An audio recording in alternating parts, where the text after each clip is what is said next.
Maravilha, Wallace. Obrigado. Vamos começar? Só um segundinho.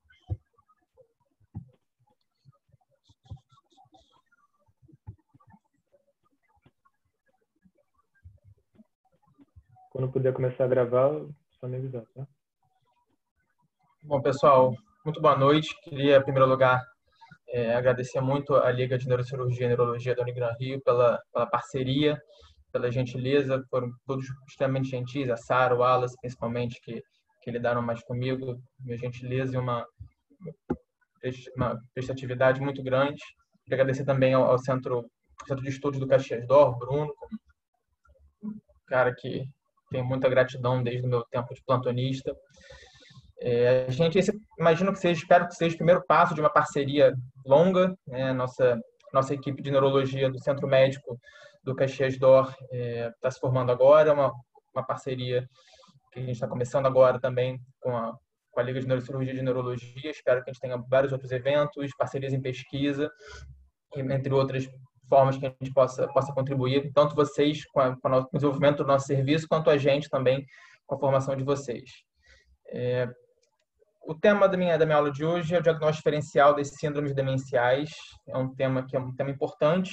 A gente tem visto cada vez mais um aumento da prevalência, da incidência de síndromes demenciais na população, tanto do Brasil quanto do mundo. E é uma coisa que a gente vê, uma queixa que a gente vê com muita frequência nos ambulatórios, tanto de neurologia quanto de clínica médica, geriatria, psiquiatria. Qualquer especialidade médica vai lidar com pacientes com queixa de esquecimento. E é essa queixa, é isso que a gente vê no dia a dia, o paciente que chega para a gente com essa queixa. Estou muito esquecida, será que isso é Alzheimer? A preocupação maior sempre se pode ser Alzheimer ou algum outro tipo de demência. A minha intenção nessa aula, pessoal, é guiar vocês pelo raciocínio que eu tenho, que a maior parte dos especialistas também tem,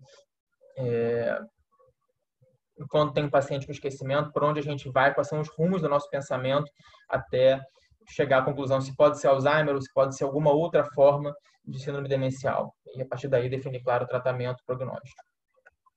O primeiro passo do raciocínio nosso é saber se esse esquecimento é um esquecimento clinicamente significativo. Então, se a gente está lidando com um caso de envelhecimento normal, um quadro de comprometimento cognitivo leve, que a gente chama de CCL também, ou realmente um quadro de demência. Depois que a gente tenta tirar essa informação da história, a gente vai fazer a exclusão das causas reversíveis, então a gente pede alguns exames para excluir as causas reversíveis, e depois disso a gente tenta, uma vez que a gente tenha definido um diagnóstico de demência, a gente tenta fazer a diferenciação entre as possíveis causas de demência. Então, eu vou falar das causas principais, mais batidas, mais comuns de demência, e aí como a gente consegue fazer o diagnóstico diferencial usando a anamnese, usando o exame neuropsicológico e usando os exames complementares. Então a minha ideia é que ao final dessa aula vocês consigam, quando o paciente chegar com uma queixa de esquecimento, consigam fazer todo o raciocínio, desde definir se há um esquecimento patológico até qual é o quadro, qual o quadro demencial que esse paciente tem, se for o caso. Eu não vou entrar aqui na parte de tratamento, que senão ficaria muito longo, mas uma coisa que talvez a gente até possa combinar no segundo momento. Então, o primeiro ponto do raciocínio quando a gente vê um paciente com esquecimento é saber se esse esquecimento é um esquecimento normal ou se é um esquecimento patológico. A primeira coisa que eu sempre tento esclarecer aos pacientes é que é normal esquecer com a velhice. Todos os sistemas do corpo, quando envelhecem, perdem um pouquinho da sua função. A pele perde colágeno, a visão piora, o cabelo piora de qualidade e o cérebro também piora a sua função. A gente também tem perda neuronal em pacientes, em pessoas normais durante o envelhecimento. Então, se estima que possa ter uma redução de volume do cérebro até em média de 5% a cada década depois dos 40 anos. E o predomínio desse dessa perda neuronal acontece no córtex pré-frontal e no hipocampo. O hipocampo é a região do cérebro responsável pela memória, essa regiãozinha que a gente consegue ver aqui no lobo temporal medial, em formatozinho aproximado de um cavalo marinho, por isso o nome hipocampo. Sempre achei isso muito abstrato, nunca consegui ver bem esse cavalo marinho.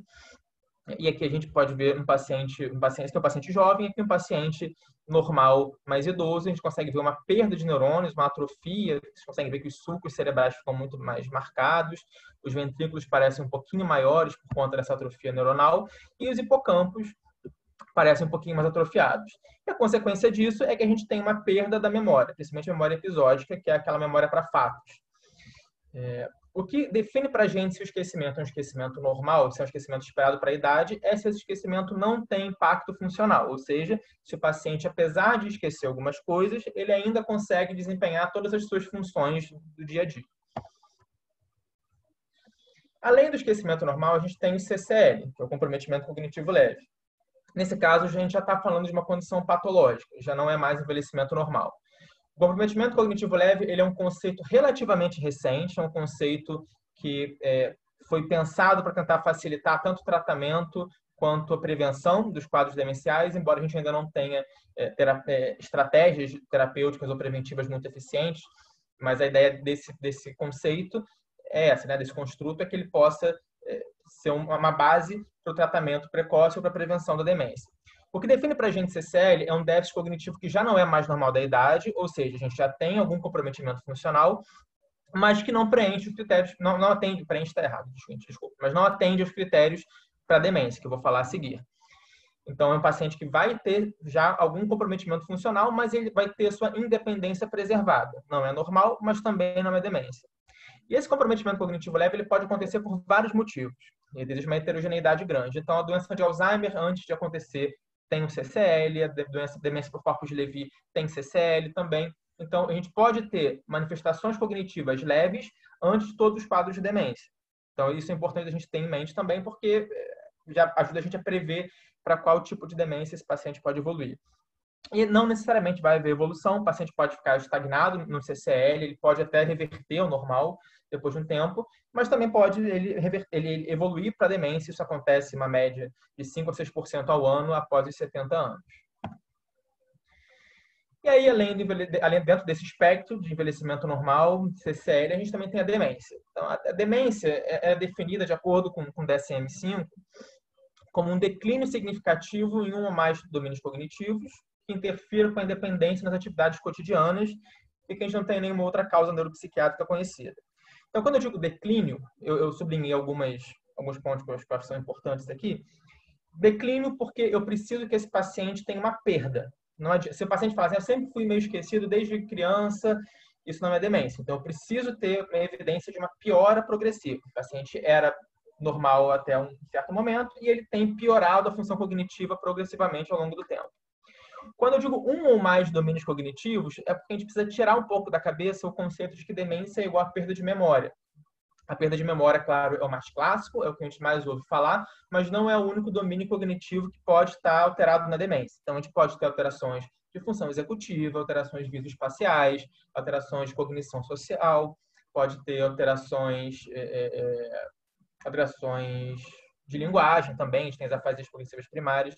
Então, qualquer domínio cognitivo que esteja com declínio significativo pode atender os critérios para demência. E aqui é o mais importante, quando a gente for diferenciar do envelhecimento normal e do CCL, que é a perda da independência nas atividades cotidianas. Então, o paciente com demência, ele passa a não conseguir mais desempenhar o seu dia a dia, passa a não ser funcional. E aí que a gente consegue traçar essa linha de onde é CCL, de onde é demência.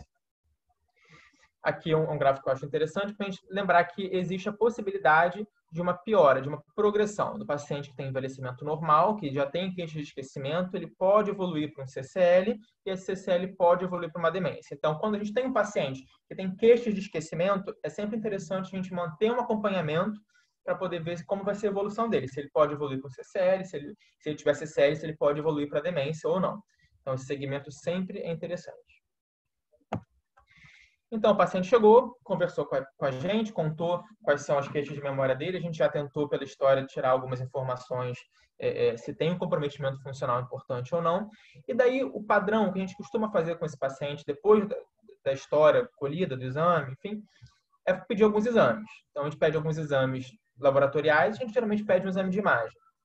Os exames laboratoriais que sempre vão estar presentes na investigação do paciente com esquecimento, e na maior parte dos pacientes com neurológicos, na verdade, são a vitamina B12. A gente sabe que a deficiência de vitamina B12 ela causa alterações comportamentais e cognitivas importantes. É uma demência que geralmente tem manifestações neuropsiquiátricas importantes, alucinações, agitação. E é uma demência, como essas que eu estou citando aqui, potencialmente reversíveis. Então, a gente pode fazer a reposição de vitamina B12 e o paciente pode ter uma melhora. Eu digo pode, porque é muito frequente que o paciente tenha lesão irreversível na deficiência de vitamina B12. A gente pode ter alteração na função tireoidiana, principalmente hipotireoidismo, vai ter queixas de memória, queixas de lentificação psicomotora principalmente. Existe a neurosífilis, e aqui eu quero alertar vocês, pessoal, que a neurosífilis ela não é necessariamente uma doença de jovem. Os últimos 2 casos de neurosífilis, inclusive, que eu vi de pacientes com queixas cognitivas e que acabaram sendo diagnosticados com neurosífilis eram pacientes idosos, pacientes com 50 anos de casado, que eu peço, pedir o exame de sangue, vem VDRL alto, vem o líquor com neurosífilis. Vocês imaginem só como foi legal para dar esse diagnóstico para o paciente, para a esposa, 50 anos de casado. E a neurosífilis ela é um grande mimetizador. O quadro de demência da neurosífilis ele pode mimetizar qualquer um dos quadros que eu vou citar para vocês mais à frente. Então, tem que ter a cabeça aberta para a neurosífilis. A investigação passa pelo exame de sangue, com VDRL e FTABS também no segundo momento. E se a gente encontrar esses exames alterados, vale a pena investigar com uma punção lombar também. E aí o que fecha o diagnóstico é inflamação no líquor com achado do VDRL e do FTABS. E a neuroimagem. Eu vou falar muito de neuroimagem no diagnóstico diferencial das síndromes demenciais mais para frente, mas eu queria aqui apontar algumas causas reversíveis. Então, causas que a gente identifica na imagem que a gente consegue tratar bem o paciente. Então, uma causa muito importante é o hematoma subdural crônico, principalmente. O hematoma subdural crônico ele acontece com muita frequência em paciente idoso, ele acontece depois de um trauma e, frequentemente, muito depois de um trauma. Às vezes, um paciente que bateu a cabeça foi de alta sem nenhum problema e ficou babando, sangue venoso, lembrando, o hematoma subdural. Ele ficou babando sangue e aí acumula o sangue, faz esse hematoma subdural que, com o tempo, vai cursando com alterações cognitivas e comportamentais importantes. Aqui eu queria chamar a atenção para vocês na imagem que a gente consegue ver do lado esquerdo bem a delimitação entre a substância cinzenta, que aqui é um pouquinho mais clara, e a substância branca é um pouquinho mais escura. Eu quero mostrar para vocês onde está o outro lado do cérebro, do lado direito. Aqui é onde está aproximadamente o limite do córtex desse paciente, e tudo isso que vem aqui, que a gente não consegue ver substância cinzenta ou substância branca, é um hematoma subdural, nesse caso, um hematoma subdural subagudo, porque ele é isodenso. A gente tem um desvio importante da linha média, que a gente consegue ver os ventrículos laterais do lado direito bem colabados também. Então, esse é um tipo de paciente que a gente consegue fazer uma abordagem cirúrgica e ter uma boa resposta do ponto de vista cognitivo. Aqui a gente tem um outro quadro que é um quadro extremamente comum, que é a hidrocefalia normobárica ou hidrocefalia de pressão normal. A gente vê uma dilatação muito importante dos ventrículos laterais, não só dos ventrículos laterais, como também aqui do terceiro ventrículo. Aqui a gente não consegue ver nessa imagem, mas também vai ter uma dilatação importante no quarto ventrículo. E esse é um quadro que tem uma tríade muito clássica, que é a de alteração de marcha. O paciente tem uma apraxia de marcha, que a gente chama de marcha magnética, uma dificuldade de tirar os pés do chão frequentemente. Uma incontinência urinária muito importante também, e a demência. E esse paciente é um paciente que se beneficia com muita frequência de abordagem neurocirúrgica também. Colocação de uma derivação ventrículo-peritoneal pode resolver o quadro se for feita de forma precoce.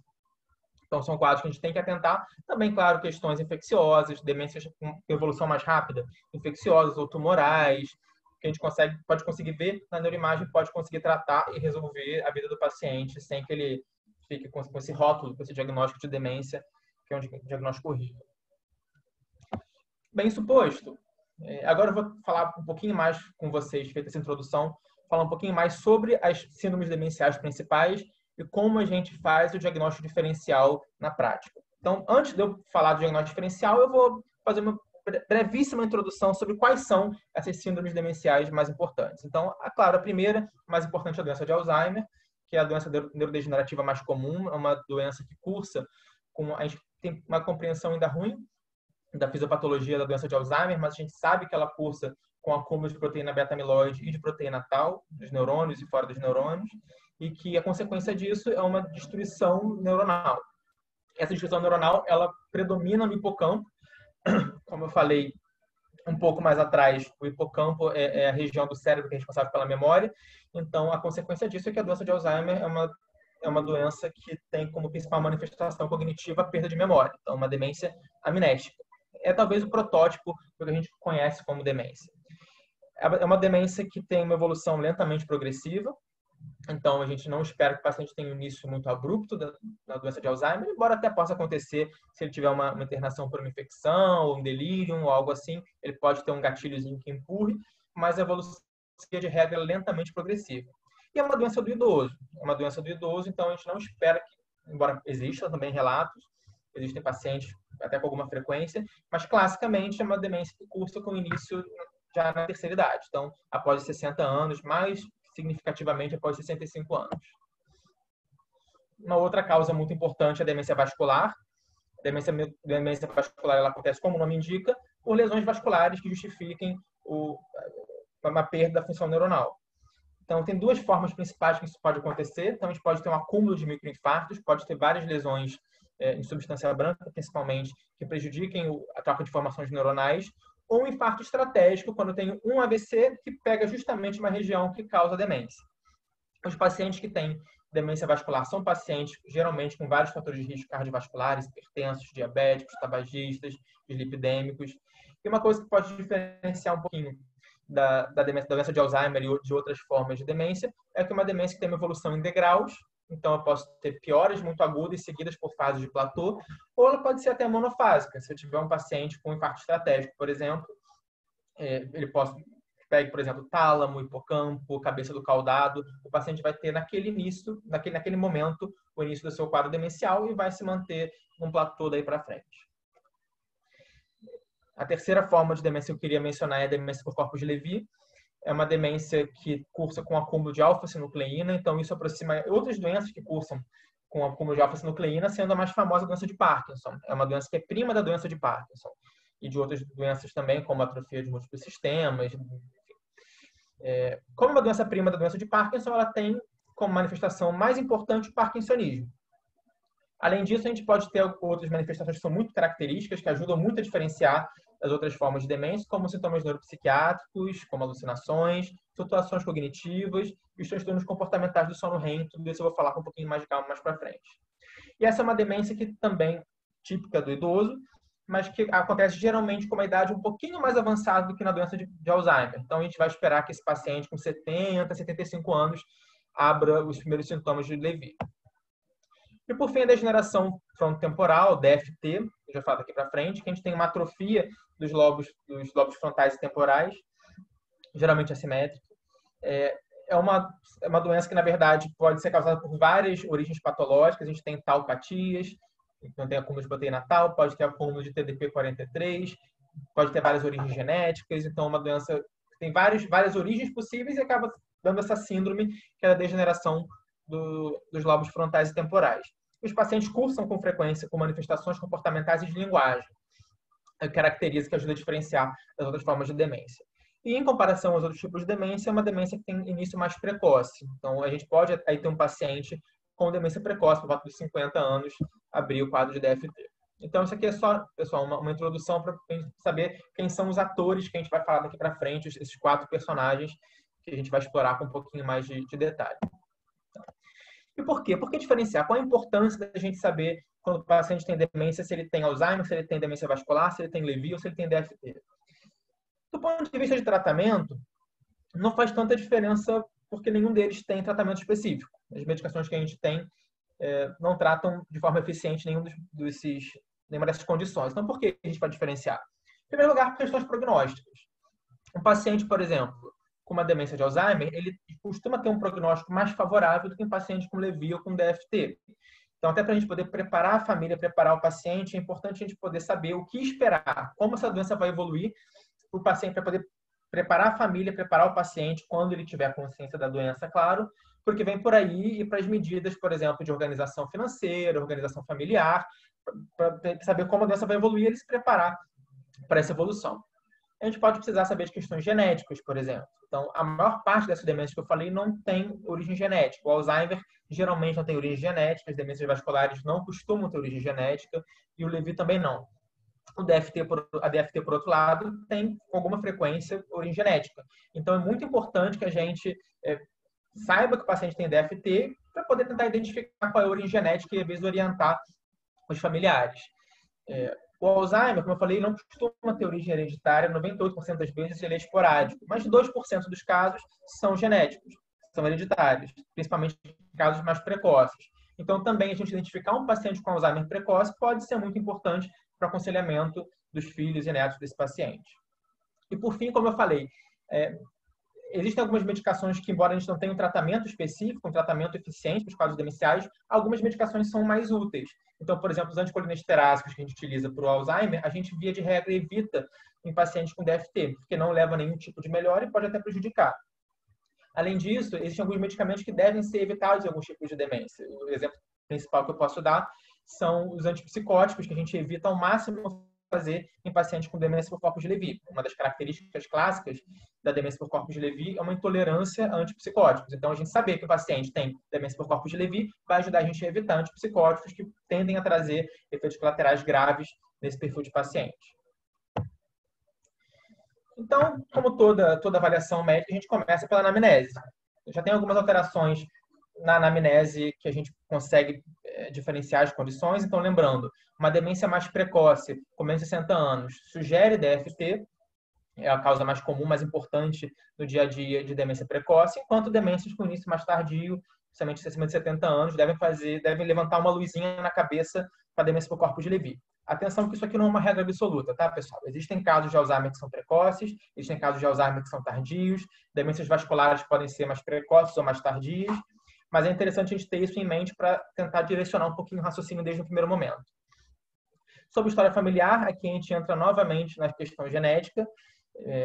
No caso do Alzheimer, lembrando que apenas 2% dos casos são hereditários, como eu falei há pouco. Isso não quer dizer que a gente deve ignorar. Então, sempre que o paciente... E essa é uma questão muito frequente. O paciente que tem esquecimento frequentemente vai dizer: eu estou muito ansioso, muito angustiado porque a minha mãe tinha Alzheimer, porque meu tio tinha Alzheimer, meu pai tinha Alzheimer. Então, a pergunta-chave que a gente vai fazer nesses casos é com quantos anos esse familiar começou a ter Alzheimer. Se realmente for um Alzheimer precoce, aí a gente talvez tenha que acender um pouquinho mais a luz para um Alzheimer genético, e pode ser que vale a pena explorar um pouquinho mais essa possibilidade. Diferente da DFT, da demência frontotemporal, em que até 50% dos casos têm origem genética. E é uma origem genética principalmente autossômica dominante, embora também possa ser autossômica recessiva. Então, se o paciente voluntaria para a gente uma história familiar importante de alterações comportamentais e ele mesmo está começando com esses sintomas, vale a pena também a gente pensar em DFT. Então, quando a gente for colher a história, quando o paciente for contar para a gente o que ele está sentindo, quais são as dicas na história que a gente tem que atentar para pensar em Alzheimer? Vou falar um pouquinho de cada uma dessas 4 síndromes, quais são as dicas na história que a gente tem que atentar. Então, o Alzheimer, como eu falei, é um acometimento do hipocampo. Então, a gente espera uma perda da memória episódica, que é a memória para fatos, de curto prazo. Outro comentário frequente dos pacientes é dizer que, doutor, tudo que é antigo, tudo que é lá de trás, ele consegue lembrar. O que não consegue lembrar é o que vem agora. Isso acontece com Alzheimer. A gente espera que a memória de longo prazo esteja preservada, porque o fundamento anatômico da memória de longo prazo é muito diferente. Então, as queixas que devem acender a luzinha para a gente para Alzheimer são dificuldades para encontrar palavras, o paciente fica muito repetitivo, esquecimento de senhas, confunde conhecidos, dificuldade de citar notícias recentes, tudo aquilo que se assemelha à memória, que se refere à memória. Lembrar, pessoal, isso é muito importante, que memória é diferente de atenção. A atenção, ela é uma memória mais imediata. Ela é muito semelhante à memória operacional, que é aquela memória que a gente guarda por poucos segundos e depois logo esquece. Então, a gente tem que tentar na história encontrar o que é memória e o que é desatenção. Então, às vezes, ele esquece muito onde deixou a chave. Isso tem mais cara de atenção do que de memória, porque é uma coisa que a gente deixa a chave e a gente não guarda isso na memória. Diferente, por exemplo, de conhecidos ou de senhas ou de notícias recentes, que são coisas que a gente guarda na cabeça com um pouco mais de tempo, né? Com curto prazo, não é curtíssimo prazo. A diferenciação é muito importante, porque a frequência a gente escuta o paciente falar esquecimento, quando na verdade o que ele tem é desatenção. E lembrar que a história do Alzheimer, ela classicamente é lentamente progressiva. Embora a gente também tenha que ter atenção para a possibilidade de pequenos gatilhos, como internações por infecções, cirurgias ou estresses emocionais muito grandes, podem dar um empurrãozinho. Mas, via de regra, quando a gente traça a linha de evolução desse paciente, o curso ele geralmente vai ser lentamente progressivo. Para a gente pensar em demência vascular, a gente tem que explorar muito a história patológica do paciente. Aquele paciente que tem fatores de risco cardiovasculares, que já teve AVC prévio, que teve infarto no miocárdio, que teve doença arterial obstrutiva periférica. São pacientes que têm um risco maior de ter um componente vascular. Lembrar da questão da evolução, como eu falei, a demência vascular ela não costuma ter uma evolução lentamente progressiva. O clássico dela é uma evolução ou em degraus, por conta do acúmulo de AVCs, ou monofásica, quando a gente tem um infarto estratégico, seja no tálamo, seja no corpo, na cabeça do caudado, seja no hipocampo. Lembrar que é muito frequente, vou falar um pouquinho mais disso lá para frente, pessoal, é muito frequente que a demência vascular ela venha junto do Alzheimer. Então, a gente chama, às vezes, de demência vascular pura, aquela que a gente consegue pontuar bem, principalmente a demência monofásica, a demência com infarto estratégico. E na história do nosso paciente, a gente tem que tentar encontrar alterações que não se refiram tanto à memória, mas se refiram à função executiva ou à velocidade de processamento. Então, esse paciente vai falar para a gente que ele tem uma dificuldade da resolução de problemas. Então, resolver problemas em casa, por exemplo, uma coisa que tem que consertar, que antes ele mesmo consertava e agora não consegue mais, ou que sabia como ligar, ou como sabia como resolver o problema do banco, mexer no celular, mexer no computador, e agora ele não consegue mais. Isso é função executiva, e isso é mais frequentemente acometido na demência vascular. A gente também vai ter uma lentidão do raciocínio. Esse paciente vai ser mais lento para coisas que às vezes ele tinha uma facilidade muito maior. Isso por conta da destruição de substância branca, que é como se fosse a grande via de informações entre os neurônios. A demência por corpos de Levy, como eu disse, ela talvez é que tenha mais comemorativos, que na história a gente já consegue matar com mais facilidade. Não tanto pelas queixas cognitivas, mas pelas outras queixas que esse paciente pode trazer para a gente. Esse paciente geralmente vai ter um parkinsonismo, que é um parkinsonismo que é um pouquinho diferente do parkinsonismo da doença de Parkinson. A doença de Parkinson, ela geralmente é uma doença francamente assimétrica e que predomina o tremor. É uma parkinsonismo de tremulante. E o parkinsonismo do Levy, ele é um pouquinho diferente. Um parkinsonismo que é simétrico, geralmente, e que é mais rígido acinético. O paciente pode ter tremor, mas o que vai predominar nele vai ser a rigidez e a bradicinesia. Esse paciente frequentemente vai ter alucinações. Essas alucinações, o mais típico, o mais importante, são alucinações visuais. O paciente vai com muita frequência falar sobre que viu crianças e que viu animais. São as duas coisas que a gente mais frequentemente escuta. Mas também pode ter alucinações auditivas. A percepção deles sobre essas alucinações, se elas são reais ou se não são reais, varia muito. Pode tanto o paciente ter uma boa percepção ou não ter nenhuma percepção de que são alucinações e achar que realmente tem uma criança ali, que tem um animal ali.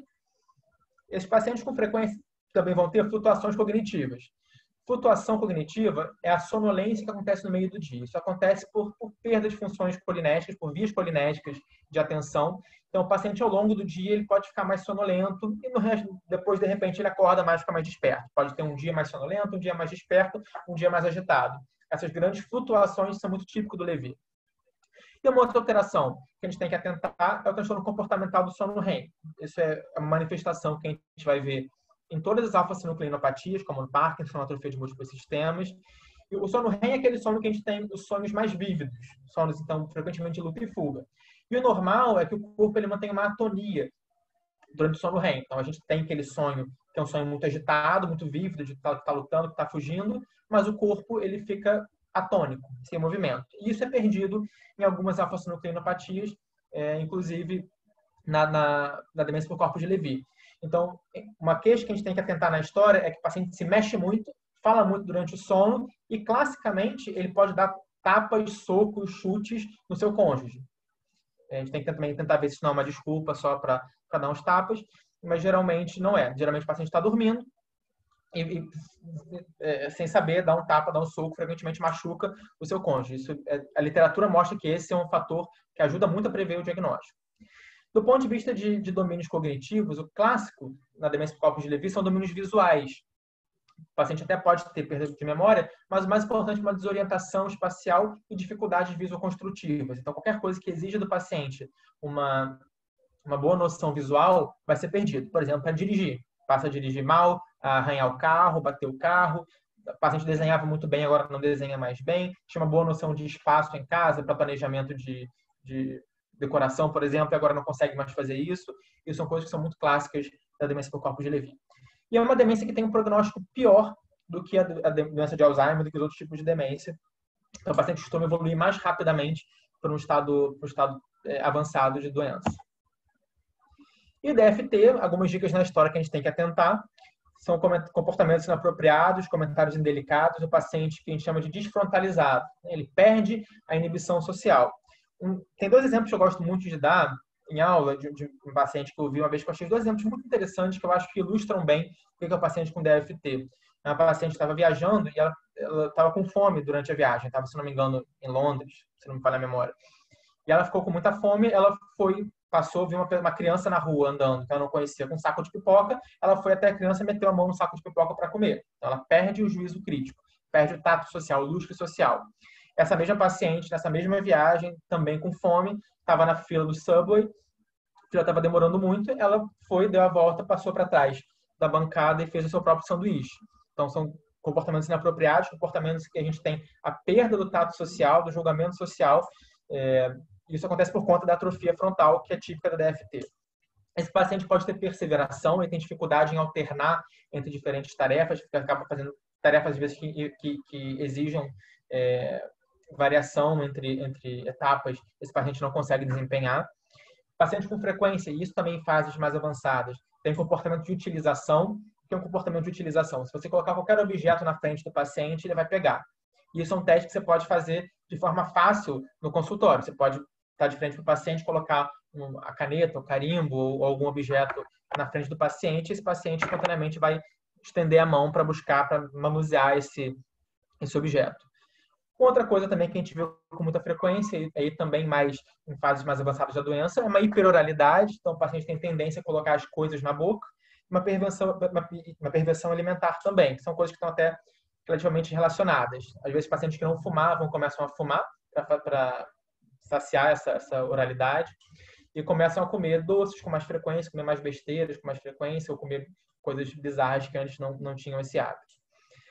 Uma outra modalidade da DFT, além da forma comportamental, que é essa mais conhecida, é a modalidade de linguagem, que a gente chama de afasia progressiva primária. Então, são pacientes que são muito interessantes, em que o domínio cognitivo que predominantemente está afetado desde o início da doença é a linguagem. Então, existe uma forma não fluente, em que o paciente se comporta como paciente com afasia de Broca. O paciente tem perda da capacidade de emitir linguagem. Então, pode falar com grunhidos, pode falar com jargões, desde o início da doença, de forma isolada. Isso é a forma que a gente chama de demência semântica. A demência semântica, a gente tem uma perda da memória semântica. A memória episódica, como eu falei, é a memória que serve para a gente lembrar de fatos. E a memória semântica ela serve para a gente entender a função de objetos. Então, o paciente com memória semântica, ele passa a não conseguir mais entender para que servem os objetos. Então, por exemplo, ele pode pegar um garfo e comer ao contrário. Ou pode... eu tenho paciente com demência semântica que é muito interessante, que você dá a mão para ele e ele tenta segurar com a mão contrária. Né? Ele perde essa capacidade de entender o significado das coisas. E esses pacientes com demência frontotemporal, eles tendem a ter muita anosognosia. A anosognosia é a má percepção dos próprios déficits. O paciente não percebe que tem essas queixas. Isso também pode acontecer nos outros tipos de demência que eu já citei, mas na DFT isso predomina. Então, o paciente com DFT raramente percebe que tem problemas cognitivos importantes. Ok, então essas são algumas dicas na anamnese, alguns dados, algumas pistas que já podem ajudar a gente. Depois da anamnese, a gente com frequência faz alguma avaliação cognitiva. Dentro do nosso dia a dia, a gente costuma usar testes de rastreio. Nós médicos utilizamos testes que são testes simples, que avaliam algumas funções cognitivas, mas existe também exame neuropsicológico. O exame neuropsicológico ele é uma avaliação multimodal da cognição. É um exame que ele não é feito por médicos, não deve ser feito por médicos, não pode ser feito por médicos, ele é feito por psicólogos. É um exame que é muito útil da gente pedir para diferenciar alguns casos que a gente tem mais dúvida. Né? Na verdade, tem quem peça para todos os casos de memória, mas é um exame que geralmente é caro, então às vezes a gente não pede para todos os casos. E aí o psicólogo ele vai fazer uma bateria de testes, uma bateria extensa de testes, e aí vai conseguir avaliar todas as funções cognitivas do paciente, vai poder dar para a gente no laudo uma descrição. Esse paciente tem problemas em tais e tais domínios cognitivos, e a gente sabendo interpretar esse exame, isso ajuda muito no diagnóstico diferencial. Eu cito aqui para vocês os dois testes de rastreio que a gente utiliza mais frequentemente no dia a dia.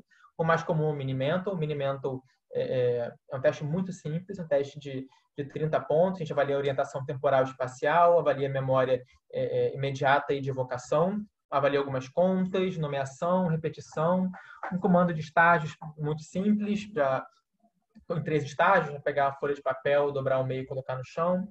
avalia um pouquinho de linguagem também, então ler, fechar os olhos, escrever uma frase completa e copiar 2 pentágonos, então também uma variação visoespacial. É um teste que é muito útil para o dia a dia, mas é um teste que a gente tem que lembrar que tem uma sensibilidade um pouco ruim, principalmente em populações com mais escolaridade. Então, paciente com mais escolaridade, como é um teste muito simples, ele não ajuda tanto, porque para a gente ter uma perda dessas funções aqui, já tem um comprometimento muito importante. Então, a gente perde um pouquinho da fineza, do refinamento para diagnóstico de demências precoces em pacientes com alta escolaridade. E também, por outro lado, pacientes com muita baixa escolaridade, a gente pode ter algumas dificuldades. Então, pacientes analfabetos, por exemplo, ou que não sabem fazer conta, a gente já perde vários pontos daqui.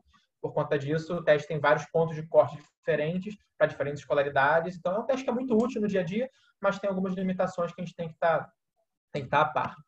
Um outro teste que a gente pode utilizar é o MoCA, o Montreal Cognitive Assessment. É um teste um pouquinho mais complexo, é um teste também de 30 pontos, mas é que aí a gente pode utilizar em populações, às vezes, com uma escolaridade um pouquinho maior. Ele vai ter uma sensibilidade um pouco maior por conta disso, mas ele vai ter uma especificidade um pouquinho menor. Então, pacientes, às vezes, com uma escolaridade um pouquinho mais baixa, ele pode vir um pouco mais alterado por ser um teste um pouco mais difícil. Esses 2 testes são testes que são facilmente acessíveis pela internet. O MoCA, teoricamente, não pode fazer se não fizer o treinamento, mas já é fácil de aprender a fazer também. No dia a dia, no consultório, não tem tanto problema. Para pesquisa que dificulta um pouquinho mais.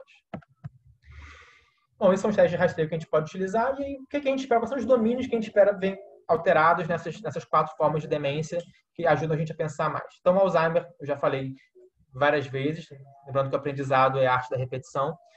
O Alzheimer, a gente espera ver perda de memória episódica, e é isso que vai predominar no exame neuropsicológico do paciente com Alzheimer, por conta da alteração hipocampal.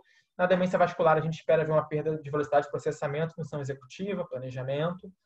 No Lewy, alterações visuais, principalmente visoconstrução, e qualquer teste que envolva processamento visual. Quando eu digo processamento visual, porque durante os testes neuropsicológicos, a gente pode ter teste de função executiva, teste de memória, que utilizam estímulos visuais.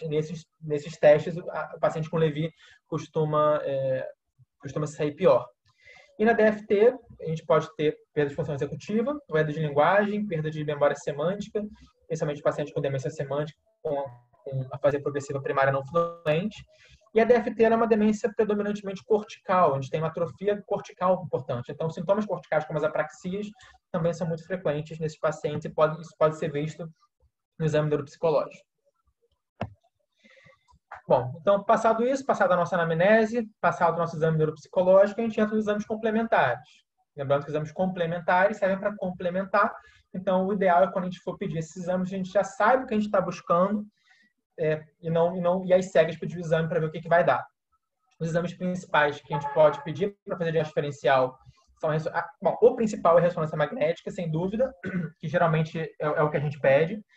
Mas em caso em que a gente queira refinar um pouco mais o diagnóstico, em casos mais complexos, tem os exames de medicina nuclear, os biomarcadores e alguns outros testes que são úteis que eu vou citar também. Então, falando dos achados de neuroimagem, aqui a gente tem um paciente normal, jovem, e aqui a gente tem paciente com quadro de doença de Alzheimer. Como eu já falei algumas vezes, a doença de Alzheimer é uma doença que cursa com atrofia hipocampal. Então, a gente consegue ver aqui na região dos lobos temporais mediais. Aqui a gente consegue ver o hipocampo muito bonitinho, essa região corticalzinha aqui bem definida, bem delimitada. E aqui a gente vê que ele está bem atrofiadinho. A gente vê que o córtex está bem atrofiadinho. A gente vê a fissura coroide que fica em cima dele, que aqui é uma fendinha pequenininha, que a gente vê um rombo. Esse é um paciente que, se a gente visse essa imagem, a gente deveria pensar em doença de Alzheimer. Eu vou lembrar mais uma vez, que isso é um erro que eu vejo com muita frequência e que eu preciso enfatizar com vocês, que os exames de imagem são exames complementares. Então, eu pedi a ressonância para um paciente e essa ressonância vir com uma atrofia hipocampal, se esse paciente lá atrás não atendeu os critérios para demência, por exemplo, se eu vi o paciente, colhi a história é uma história de envelhecimento normal, eu pedi a ressonância e a ressonância mostrou atrofia hipocampal, esse paciente não tem diagnóstico de demência por Alzheimer só pela imagem. A imagem, ela complementa o meu raciocínio. Se o meu raciocínio já é que esse paciente tem demência e a minha suspeita é de Alzheimer, a ressonância ela vai ajudar nesse raciocínio. Mas eu não posso nunca dar um diagnóstico de demência ou um diagnóstico de Alzheimer só pela imagem. ok? Eu vejo esse erro acontecer muito, já vi muito paciente saudável ganhar remédio, ganhar donepezila, ganhar memantina, principalmente, por conta de uma ressonância com atrofia hipocampal. Lembrando também que eu falei lá atrás que no próprio envelhecimento normal a gente pode ter algum grau de atrofia hipocampal também. Bom, nas demências vasculares, como eu falei, a gente tem múltiplos infartos. Aqui a gente tem um paciente com uma ressonância em flare e todos esses pontinhos hiperintensos, branquinhos, são doença de substância branca. Então, são microinfartos que esse paciente tem. Se a gente lembrar que na substância branca a gente tem passando milhares de axônios que estão levando as informações dos corpos neuronais no córtex para o resto do corpo, toda vez que eu tenho um pequeno infarto desse que mata os axônios que estão passando, eu tenho uma perda de velocidade de processamento e tenho uma perda de função executiva. Então, esse é um paciente com uma demência vascular, uma forma de múltiplos infartos. Que antigamente se chamava muito também de doença de Binswanger. E aqui um paciente, aqui é uma tomografia, não uma ressonância, mas um paciente que tem um infarto estratégico. O paciente pega a porção anterior do tálamo e esse paciente tem o que a gente chama de uma demência talâmica. Ele tem um infarto por conta, tem uma demência por conta de um infarto de uma região que tem uma função muito importante na cognição e a partir daí esse paciente tem uma demência monofásica por conta da lesão do tálamo. A demência por corpos de Levy, eu falei lá atrás que era ótimo porque a anamnese trazia muita informação, mas a ressonância para ela não traz muita informação. Então, é uma demência que não tem alterações clássicas na neuroimagem. O que a gente tem que atentar nos pacientes com Levy é a questão da atrofia hipocampal, porque o diagnóstico diferencial mais importante do Levy é com doença de Alzheimer.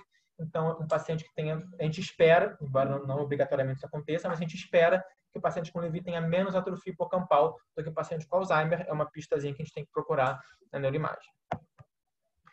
E as demências frontotemporais, como eu também já disse, é uma degeneração lobar. Então, eu espero ter uma atrofia dos lobos frontais e temporais. É uma doença classicamente assimétrica, então eu vou sempre esperar ter um lado pior do que o outro. Aqui a gente tem uma demência frontotemporal variante comportamental, que é aquela em que eu tenho alterações mais do comportamento do que da linguagem. E aqui a gente vai ter, geralmente, uma atrofia predominando na região frontal à direita. Vocês conseguem ver aqui com muita clareza como os giros estão menores em relação ao lado esquerdo, como os sulcos estão muito mais proeminentes em relação ao lado esquerdo. Aqui no corte axial, aqui no corte coronal, a gente consegue ver a mesma coisa, a comparação é muito nítida, como a gente tem os giros muito fininhos, olha como os giros são fininhos, aqui quase aquilo que a gente chama de um giro em ponta de faca, um giro tão fininho que parece uma lâmina, e os sulcos muito proeminentes, o corte coronal em T2 é muito útil para ver isso.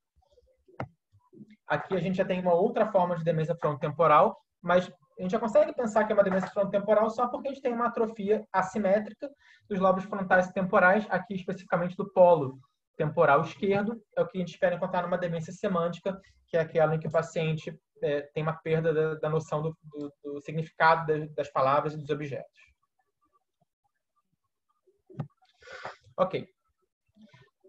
E aqui eu acabei não colocando... Mentira, eu vou pedir desculpa para vocês, eu cometi um pequeno equívoco aqui.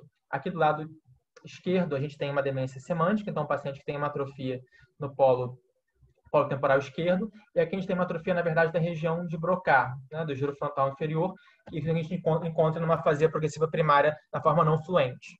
Então, são as duas formas de linguagem. O que ajuda a gente a diferenciar na neuroimagem é que a gente vai ter uma perda, uma atrofia, principalmente na região esquerda, né, no hemisfério esquerdo, diferente da forma comportamental, em que a gente vai ter uma atrofia predominando do lado direito. Lembrando que o hemisfério esquerdo é o hemisfério da linguagem, na maioria esmagadora das pessoas.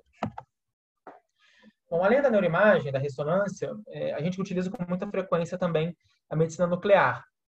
O exame que a gente utiliza com mais frequência é o FDG-PET. O FDG-PET é uma forma de cintilografia que utiliza a fluorodeoxiglicose, que é marcada com flúor 18, com flúor radioativo. Então, a gente dá para o paciente esse contraste, que é a fluorodeoxiglicose, a FDG, e a gente vai usar, então, a cintilografia para poder detectar a captação de glicose no cérebro e, a partir daí, a gente vai poder saber como está o metabolismo regional de glicose. Então, quais áreas do cérebro estão consumindo menos glicose, ou seja, quais áreas estão mais danificadas. Isso, evidentemente, vai ajudar a gente a raciocinar sobre qual é a mais provável causa da demência desse paciente. Então, aqui, o primeiro exemplo, esse aqui é um paciente normal, então, tudo que é vermelho é mais quente, então, onde capta mais glicose. E aqui a gente tem paciente com MCI, com CCL, comprometimento cognitivo leve, e o paciente com Alzheimer leve. O que eu quero chamar a atenção de vocês é uma redução da captação na região parietal bilateralmente, né, parietal mais posterior. Chamar a atenção também que na região occipital eu tenho uma preservação do metabolismo no Alzheimer, mas nas regiões parietais bilateralmente e também nas temporais, mas mais nas parietais, eu vou ter uma diminuição do metabolismo, e isso favorece o diagnóstico de doença de Alzheimer. Na demência por corpus de Levy, lembrando, eu falei que na demência por corpus de Levy a gente tem uma perda principalmente de domínios relacionados à visão. E a parte relacionada à visão no cérebro é o lobo occipital. Então, o que a gente espera ver na cintilografia desse paciente, no FDG-PET desse paciente, é uma redução na captação occipital. Tá? Então, a gente consegue ver aqui na parte mais frontal uma captação boa, tudo vermelhinho, e na parte mais posterior, mais verdinho, amarelinho. Então, o paciente com uma redução na captação occipital, típico da demência por corpus de Levy. Aqui uma pérolazinha de conhecimento, um detalhezinho que é interessante. Se o paciente com demência por corpus de Levy, desculpa, o paciente com demência, ele tem essa diminuição occipital, mas ele tem uma preservação do cíngulo posterior, isso indica que esse paciente tem Levy e não Alzheimer. A gente chama de sinal da ilha do cíngulo e é muito útil para diferenciar Levy do Alzheimer. Então, a preservação da captação de glicose no cíngulo posterior. Aqui nos pacientes com DFT, então, lembrando, DFT, acometimento frontal e geralmente assimétrico. Aqui um paciente provavelmente com um quadro comportamental, a gente tem uma perda frontal bilateral, mas predominando do lado direito. Então, provavelmente paciente com DFT frontal. Aqui também uma visão coronal. Aí a gente consegue ver que na região mais frontal o paciente tem uma perda na diminuição do metabolismo e preservando no resto do cérebro. Ok, então falamos de neuroimagem, falamos de cintilografia, da FDG-PET. Aqui eu queria fazer um pequeno parênteses com fisiopatologia, eu prometo que vai ser muito breve, mas é importante. Então, eu falei para vocês sobre o Alzheimer, que o Alzheimer é uma doença que cursa com acúmulo de proteína amiloide e de proteína tau. Esse acúmulo de proteína amiloide e proteína tau, ele vai acontecer desde muitos anos antes da demência acontecer, né? Antes de começar o CCL e antes de começar a demência. Então, já tem, em primeiro lugar, um acúmulo de amiloide, alguns anos depois, um acúmulo de proteína tau, depois eu começo a ter atrofia cerebral, para, a partir daí, eu começar a ter sintomas. Então, o acúmulo de proteína amiloide e proteína tau e suas repercussões no cérebro e no sistema nervoso central são pistas que a gente pode utilizar para dar um diagnóstico de doença de Alzheimer de forma precoce. Isso foi percebido por alguns pesquisadores já há alguns anos, e a gente começou a ter a possibilidade de detectar essas alterações patológicas, tanto a proteína amiloide quanto a proteína tau, no cérebro do nosso paciente, no corpo do nosso paciente. E isso permite a gente dar um diagnóstico possível, um diagnóstico patológico de doença de Alzheimer, utilizando biomarcadores. Existem alguns tipos de biomarcadores. Aqui as imagens estão em tamanhos diferentes, não por acaso, porque o mais importante para a nossa prática no dia a dia é o exame de líquor.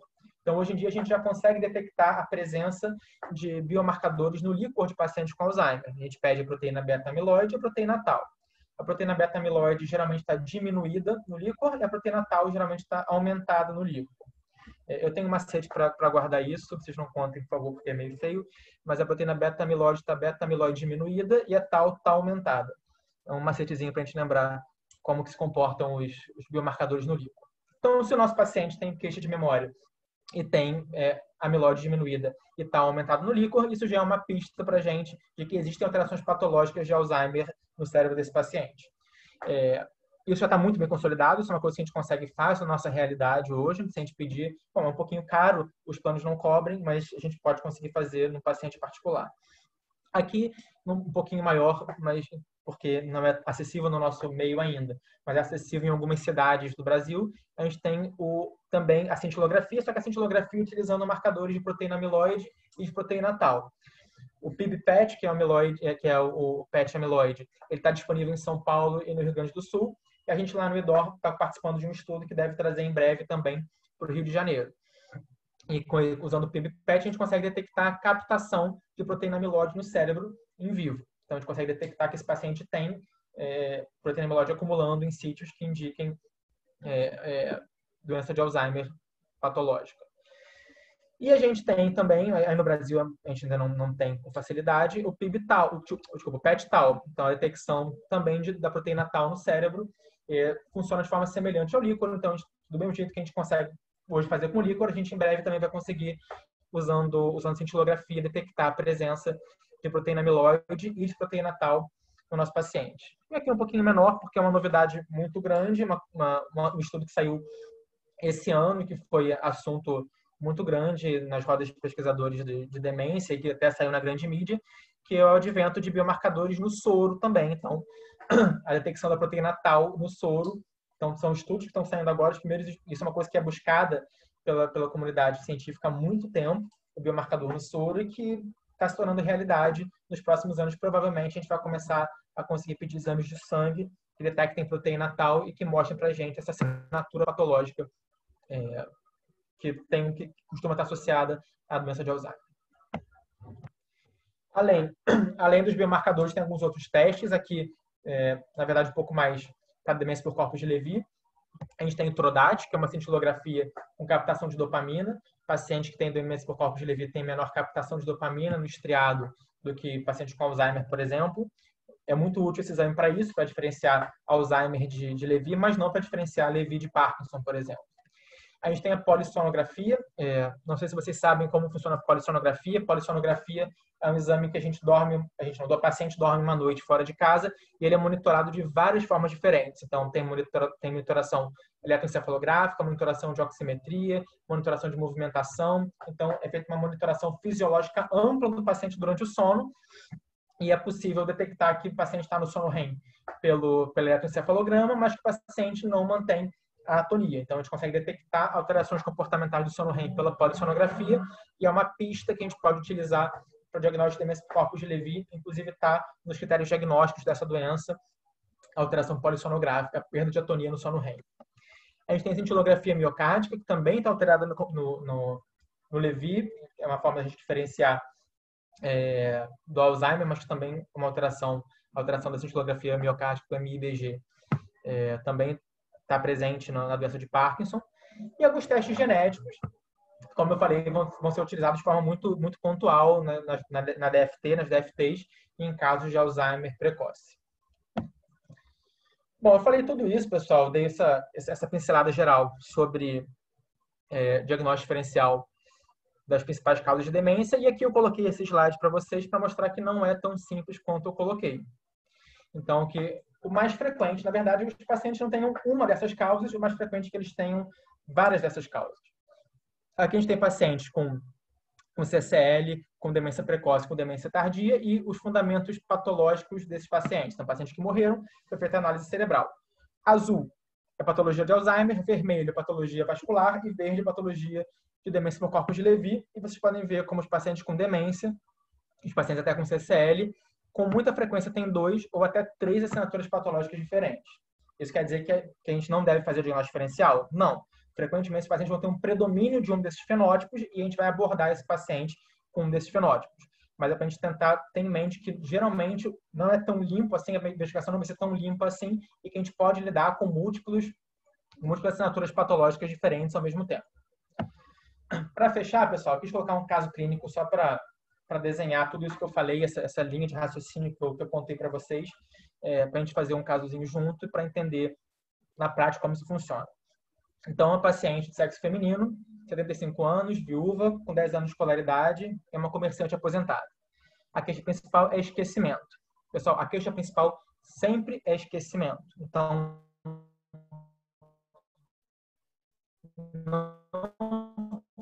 não associem, se falou esquecimento também, mas atenta se alteração cognitiva, enfim. Então, há 2 anos, ela vem percebendo o esquecimento. Esse esquecimento tem piorado progressivamente, mas essa piora é um pouquinho mais aguda, mais ou menos 6 meses. Então, um paciente que tem uma piora progressiva, uma piora um pouco mais aguda, 6 meses. Ela mora sozinha e, em visita recente, os filhos perceberam que havia alimentos estragando na geladeira, que ela tinha comprado 10 sacos de açúcar na última vez em que foram ao mercado. Não consegue manejar os pequenos problemas de casa, como consertos, e precisa ligar para os filhos a ajudarem. Durante a anamnese, sempre se vira para o filho para pedir ajuda. Não consegue se lembrar o nome dos 3 netos. Não consegue citar notícias recentes. E quando perguntada sobre o nome do presidente, ela responde: acho que é Fernando Henrique. Não. Então, só para a gente recapitular a história, pessoal, a paciente tem uma evolução progressiva, mas que tem uma piora um pouco mais aguda. É uma paciente que tem uma alteração de função executiva importante, de planejamento. Ela não conseguiu planejar as compras, comprou coisa demais, um saco de açúcar, não planejou tirar os alimentos que estavam estragando. Não tem uma perda executiva porque não consegue manejar os pequenos problemas de casa, como consertos. E também tem uma perda de memória episódica. Ela se vira para o filho para pedir ajuda com várias informações, não lembra o nome dos netos, não consegue citar notícias recentes e não lembra o nome do presidente. Na história patológica, ela é hipertensa, diabética, dislipidêmica, uma história de cateterismo há 5 anos e chegou a colocar stent até. Então, fator de risco cardiovasculares muito importante. Além disso, é uma paciente ex-tabagista. Ela nega a história familiar de qualquer quadro neurológico demencial. No Mini-Mental, ela tirou 20 em 30, ela perdeu alguns pontos na orientação temporal, na memória e nas contas. Então, perda de memória, perda de função executiva nas contas também. Exames laboratoriais normais. O exame neuropsicológico mostrou para a gente alterações de memória, tanto verbal quanto visual, de planejamento e de velocidade de processamento. Então, novamente, perda de memória e planejamento e velocidade de processamento são funções executivas. Essa é a imagem do paciente, essa imagem, na verdade, até reais de um paciente meu, os dois são do mesmo paciente. Então, mostrando que a imagem, a gente tem alterações de microangiopatia importantes, então, hiperintensidades no FLAIR, mostrando que o paciente tem doença vascular muito importante, mas concomitantemente esse paciente tem uma atrofia hipocampal, aumento das fissuras coroides e uma atrofia hipocampal associada também. E aqui também no T12 a gente consegue ver de forma muito clara a microangiopatia, na doença de substância branca desse paciente. Não seria feito no dia a dia, mas para fins didáticos, o exame de líquor desse paciente seria uma beta-amiloide diminuída, uma proteína tau total e fosfotal. Então, são duas formas. A tau geralmente indica degeneração, e o fosfotal é mais específica para a patologia de Alzheimer. Estão aumentadas, o que são sinais, esses três aspectos de patologia de Alzheimer acontecendo. Então, a hipótese diagnóstica para esse paciente seria de uma demência mista, uma demência em que a gente tem um componente de doença de Alzheimer, uma alteração de memória muito clara na imagem e na história, no exame neuropsicológico na imagem, um comprometimento cognitivo vascular associado também, é uma coisa que acontece com muita frequência nos pacientes idosos. É muito raro um paciente mais idoso ter uma demência isolada, é frequente que tem comprometimento cognitivo vascular presente. Um paciente que tem função executiva muito acometida, que tem alterações vasculares na ressonância e que tem muitos fatores de risco cardiovasculares também. Ok? Bom, pessoal, era isso que eu tinha para falar. Esse aqui é o meu e-mail. Acho que a gente vai ter um tempinho agora para tirar algo, se vocês tiverem alguma dúvida, quiserem falar alguma coisa, mas esse aqui também é meu e-mail, se vocês quiserem me mandar alguma pergunta, alguma dúvida. Ok?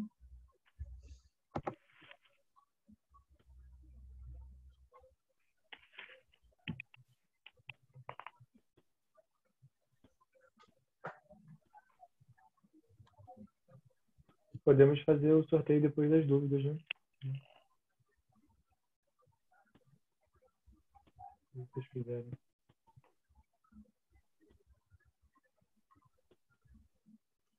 Pessoal, se tiverem alguma pergunta que quiserem colocar, não sei, o Wallace, como é que a gente pode fazer?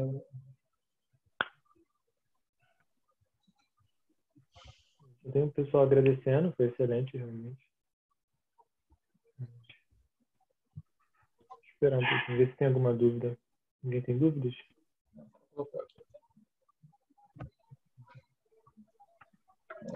A Edna colocou uma pergunta aqui, né, se existe doença de Alzheimer com beta-amiloide normal no líquor. Essa é uma pergunta difícil. Teoricamente, não. A gente tem a definição de doença de Alzheimer mais recente, é uma definição patológica, uma definição que depende da presença de beta-amiloide principalmente, até mais do que de proteína tau. Eu mostrei lá atrás aquele gráfico.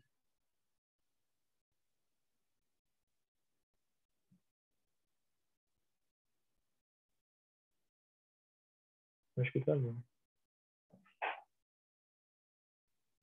Geralmente vai estar diminuído. Claro que a gente tem algumas limitações no líquor. O exame de líquor ele ainda passa por alguns refinamentos, mas geralmente se a gente tiver uma alteração, um quadro clínico muito sugestivo de Alzheimer com amiloide normal, a gente vai pensar em outros quadros. Existem alguns outros tipos de demência que são muito semelhantes ao Alzheimer, mas que não têm alteração de amiloide. Antigamente a gente chamava isso de SNAP, que é Suspected Non-Amyloid Pathology. Hoje em dia a gente tem alguns quadros que a gente conhece um pouco melhor, que é chamado de Leite, que é uma doença com predomínio de acometimento hipocampal por acúmulo de ADP43,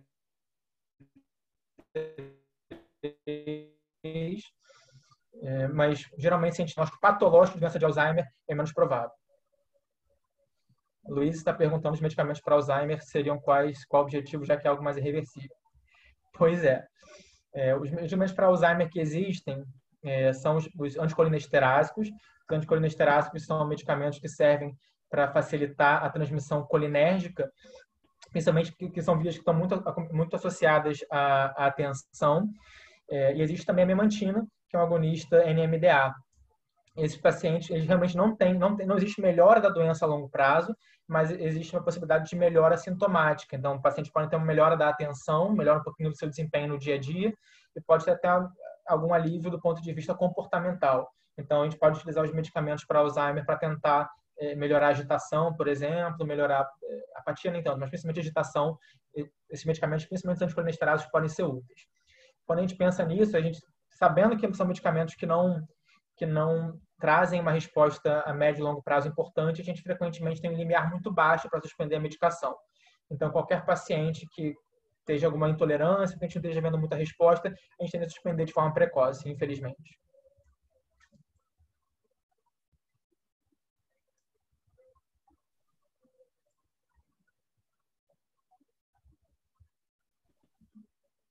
Alguém mais?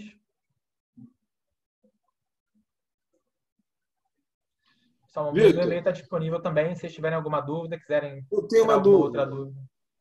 Você usa o anticolinesterase de forma constante durante a evolução da doença de Alzheimer ou você usa só por uma fase? E a memantina, em que momento que você utiliza? Os anticolinesterásicos a gente utiliza geralmente em fases iniciais a moderadas da doença. Não tem indicação de começar a medicação em fases avançadas, embora elas até possam ser mantidas em pacientes que já faziam uso. A memantina é um medicamento que é utilizado nas fases moderadas a graves. Então, a gente evita utilizar em fases iniciais. São medicamentos, como eu falei, que podem ser suspensos de forma precoce. A gente não viu muito efeito, mas o raciocínio é por aí. A Marcela pergunta se tem algum fármaco que possa prevenir o acúmulo das proteínas na doença de Alzheimer. Marcela, essa é a pergunta de $1 bilhão. Todo o raciocínio da indústria farmacêutica hoje em dia para o Alzheimer, ela passa por anticorpos contra a proteína amiloide, contra a proteína tal. E os estudos todos até hoje que tentaram fazer isso, os anticorpos disponíveis, eles foram um completo fracasso. Mais recentemente, no ano passado, a Biogen, que é um laboratório famoso, tentou um medicamento que era um medicamento de grande esperança, que era o aducanumab, é um anticorpo contra a proteína amiloide. O estudo não mostrou nada demais, mas logo depois eles entraram no FDA, que é a Anvisa dos Estados Unidos, pedindo a liberação para alguns subgrupos. Então, eles acreditam que esse medicamento, para alguns subgrupos, principalmente subgrupos de doença precoce, enfim, esse medicamento pode ser útil. Então, vamos colocar assim que é um fiapo de esperança, mas que está sendo visto com muito ceticismo por todo mundo. Parece muito mais um golpe de marketing do que alguma eficiência. Então, a gente pode ver com um fiapo de esperança se você for otimista, mas o raciocínio todo tem sido nesse sentido, mas até agora as pesquisas todas foram pouco conclusivas e pouco otimistas, vamos dizer assim.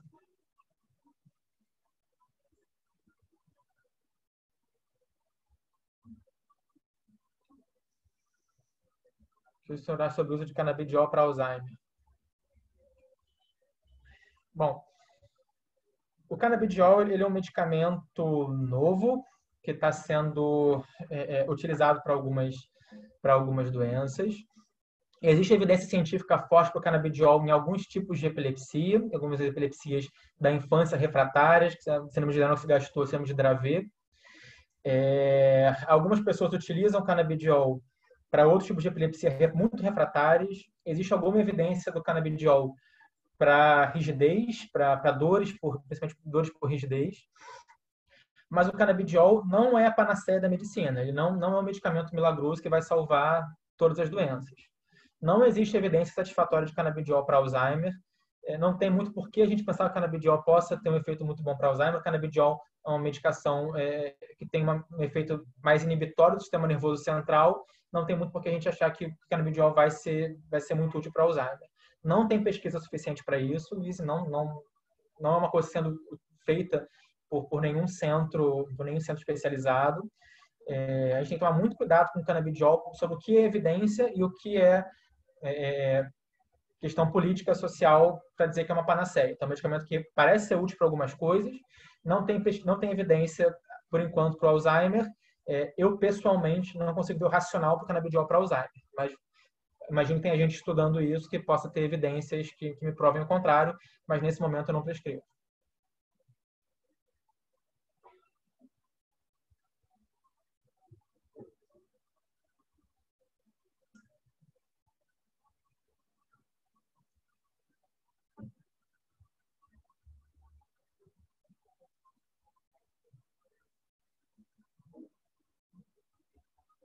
Acho que é isso. Ninguém tem alguma pergunta a mais, pessoal? Alguma dúvida? Acho que a gente tem o sorteio agora, não é isso? Isso, eu acho que foi então. Queria agradecer novamente ao Dr. Galil por essa palestra e agradecer a presença de todos. Espero que em breve possamos fazer mais atividades e dar sequência à nossa parceria. E vou dar uma lidazinha no texto aqui do Jaleco, que é o nosso parceiro. O Jaleco é uma plataforma online de reforço universitário para alunos de medicina e tem como propósito melhorar a saúde do Brasil através da educação e da tecnologia, via aplicativo e plataforma. É possível rever, revisar e reforçar o que se aprende em sala de aula por meio de conteúdos dinâmicos e didáticos. Cadastre-se e ganhe 48 horas de acesso liberado gratuitamente. E assinando um dos planos de Alecos, você garante uma rotina eficiente de estudos com mais de 6.000 videoaulas objetivas, mais de 13.000 questões comentadas, simulados, e-books, mapas mentais e muito mais. Vista seu jaleco e do básico ao internato. Lembrando que todo mundo que assistiu a palestra vai ganhar 10% de desconto e vou colocar um videozinho promocional.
Todo mundo consegue ver a minha tela?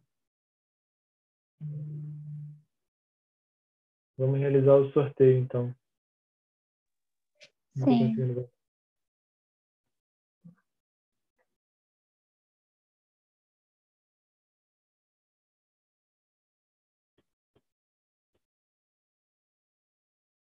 Carolina Dias tá na sala? Lembrando que é o sorteio de uma assinatura anual. É uma cortesia mensal. Sim, tá?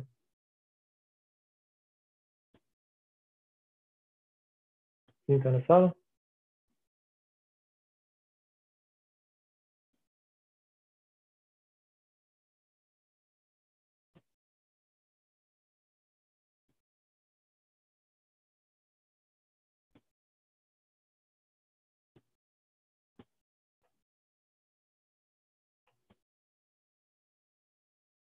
Carolina? Não tá, então eu vou sortear de novo.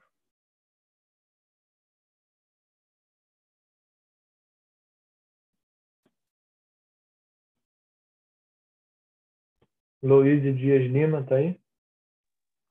Tô sim.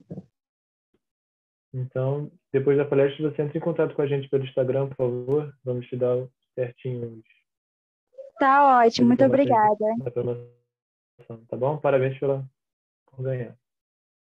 Gente, alguém tem mais alguma dúvida?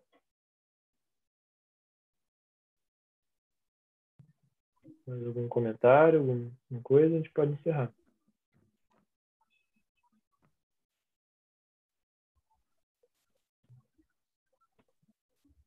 Nenhuma? Então, muito obrigado, doutor Victor Calil, por essa oportunidade.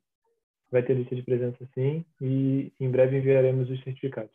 Até sexta-feira. Bom, pessoal, obrigado. Muito obrigado, Vitor. Muito obrigado, Caxias Dó, por essa oportunidade. Esperamos vê-los em breve e termos mais palestras.